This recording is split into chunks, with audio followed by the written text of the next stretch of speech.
Hi friends, আজকে আমি তোমাদের সাথে শেয়ার করব দার্জিলিং এর ভীষণই ফেমাস তিনটে ঘোরার জায়গা। প্রথমেই চলে গেছিলাম পিস পাগোডাতে। এটা দার্জিলিং এর ভীষণই বিখ্যাত একটা বুদ্ধিস্ট টেম্পল। দার্জিলিং এর মেন রোড থেকে এই পিস পাগোডার দূরত্ব হলো 4 থেকে 4.5 কিলোমিটার। 20 থেকে 25 মিনিটের মতো সময় লাগে, ডিপেন্ড করছে তুমি কিসে করে যাচ্ছ, গাড়িতে না বাইকে। প্রায় 94 ফিট উচ্চতায় রয়েছে এই টেম্পল। একদম ভোরবেলা থেকেই টুরিস্টের জন্য খোলা থাকে বিকেল 7টা পর্যন্ত। এখানে আসলে কিন্তু একটা আলাদাই শান্তি চলে আসে মনে। তোমরা দেখবে কিছুক্ষণ টাইম স্পেন্ড না করে একদমই যেতে ইচ্ছে করবে না। আমি যখন গেছিলাম তখন ওদের টেম্পলের ভেতরটা খোলা ছিল না, অ্যাকচুয়ালি ওদের কোনো অনুষ্ঠান হচ্ছিল, তো তাই জন্য ওরা ভেতরে ঢুকতে দিচ্ছিল। আমরা বাইরেটা কিছুক্ষণ বসে চলে এসেছিলাম। আমরা যখন গেছিলাম ডিসেম্বরে, ওয়েদার ভীষণই ভালো ছিল, আকাশ ক্লিয়ার থাকলেও কিন্তু প্রচুর মেঘ ছিল, এই যে দেখতে পাচ্ছ সাইডে।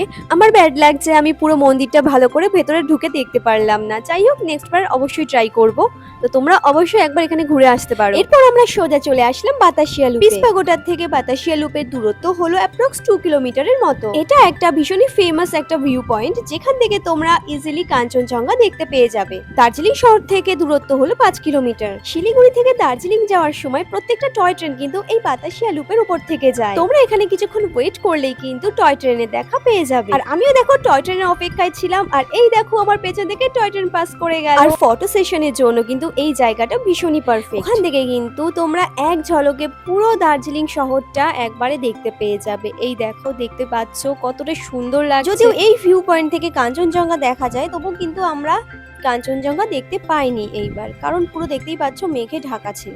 নেক্সট আমরা চলে এসেছি ঘুম মনস্ট্রেতে। দার্জিলিং মেল রোড থেকে এর দূরত্ব হলো অ্যাপ্রক্স 6 কিলোমিটার। আমরা এখন ভেতরে ঢুকবো, আর এটা হচ্ছে এর মেন গেটটা।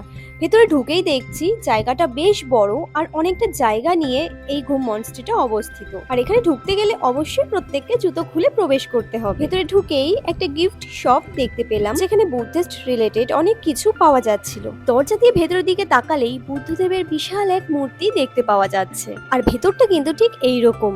আর তোমরা চাইলে কিন্তু এখানে বসতেও পারো। এখানে কিছুক্ষণ বসার পর মনে হলো মনের মধ্যে আলাদা শান্তি চলে এসছে। এটাই হয় ভগবানের কাছে আসলে, তাই না? ঘুম মনস্ট্রে, বাতাসিয়া লুপ আর পিস পাগোডা তিনটের লোকেশন কিন্তু একদম কাছাকাছি। তোমরা চাইলে একবারেই ঘুরে আসতে পারো। দার্জিলিং এর ভিডিওটা আজকে এই পর্যন্তই। তোমরা চাইলে অবশ্যই লাইক, কমেন্ট এন্ড সাবস্ক্রাইব করে দিতে পারো।